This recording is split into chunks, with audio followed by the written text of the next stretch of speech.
In Joshua chapter 10, Joshua and the Israelites are nearly finished overcoming the 5 different kings that were opposing them. They were about to take the last step when Joshua said something to them. He said, "Be strong and courageous. Do not be afraid or terrified."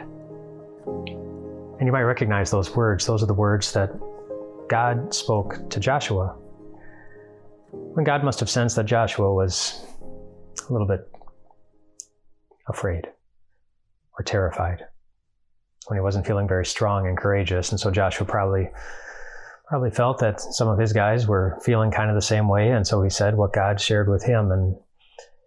And I think it's significant that Joshua shared those exact same words that God shared with him. It's significant because it means that at least at that point, Joshua had seen that God knew what he was doing. That God's word to him had not failed. God obviously believed, that's what he said to Joshua, that Joshua didn't need to be afraid or terrified, that he could be strong and courageous. And so Joshua went in, he stepped by faith, and he saw that his faith in his God was worth it. God came through for him.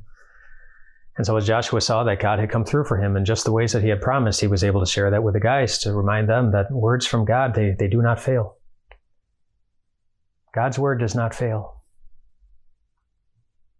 You know, there's something significant about God's word, despite all the many countless individuals and groups over the course of time that have tried to discredit God's word, the Bible.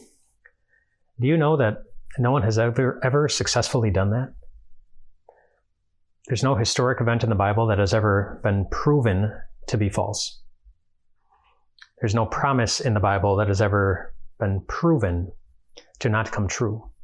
There are some promises that we're still waiting to be fulfilled, but nobody can ever look at one of those promises and say, see, God promised this, and it didn't happen. And there are things about the Bible that people say, I don't believe that could happen. I don't believe that the sun could stand still. I don't believe that God could part the waters of the Red Sea. I don't believe that those things could have happened, but they can't prove that they didn't. In fact, there's more scientific proof that those things did happen. That's a topic for another day, but just to point out that Joshua's confidence in God's word, it was well-founded. And ours can be too. One of the most important tasks of any Christian is to go back into the Bible and say, what does God say? What does God promise? Came across another good promise. 2 of them, actually. My recent devotional readings from Psalm 50, verse 15. Call upon me in the day of trouble. I will deliver you and you will honor me. And I noted to myself that, you know what, there are 2 promises there. So there's we call upon God in our troubles, the invitation, command to unload all of our troubles on him. And then promise number 1, I will deliver you, God says. Sometimes immediately. Sometimes he makes you wait a bit. But he will deliver us. And then promise number 2, you will honor me. Not like a reluctant confession of faith, but a very glad one.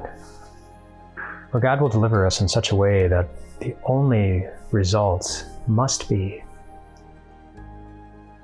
that we honor God as the one who delivered me. And those are 2 promises. I will deliver you, God says.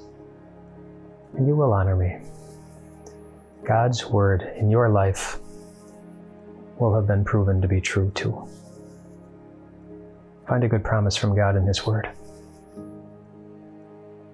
And then rest well tonight, my friends.